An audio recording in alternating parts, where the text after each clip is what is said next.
ঘুষ। হ্যাঁ, প্রায় 15-11 নাগাদ আপনার হঠাৎ করে আমি ঘরে ছিলাম, আমি আমার মিসেস আমার ছেলে।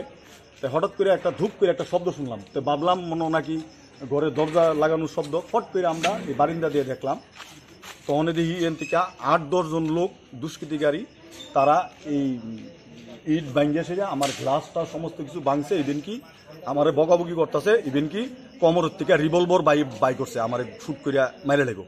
হ্যাঁ, এর ভিতরে আমি 2 জনের চিহ্নিত করতে পারছি। একজন হইছে শাম দে, আর একজন হইছে অরূপ সরকার। তারা কি এলাকারই? হ্যাঁ, এই এলাকার বলতে এই মডার্ন ক্লাবের এখানে লিকপাড়ার এখানে তারা বাড়ি দুজনের।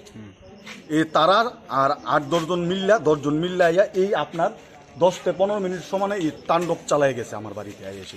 আমার কি অপরাধ? আমার কি অপরাধ? আমি তো নাম দাম একদম কইয়া দিলাম। আমার অপরাধ কি? আমার বাড়ি জোড়া এসে ভাঙচুর করলো। আপনার বাড়িতে এরকম আক্রমণ করার কারণটা কি? কেমনে কমু? কেমনে কমু? কেমনে কমু? এতে কি মনে হয়েছে কোনো রাজনৈতিক কোনো বিষয়? হইতে পারে, হইতে পারে, হইতে পারে। আমি আর একটা দল করি, হইতে পারে। আপনি কি বিরোধী কোনো দলের সমর্থক? হ্যাঁ, আমি একটা বিরোধী দলের সমর্থক, হইতে পারে।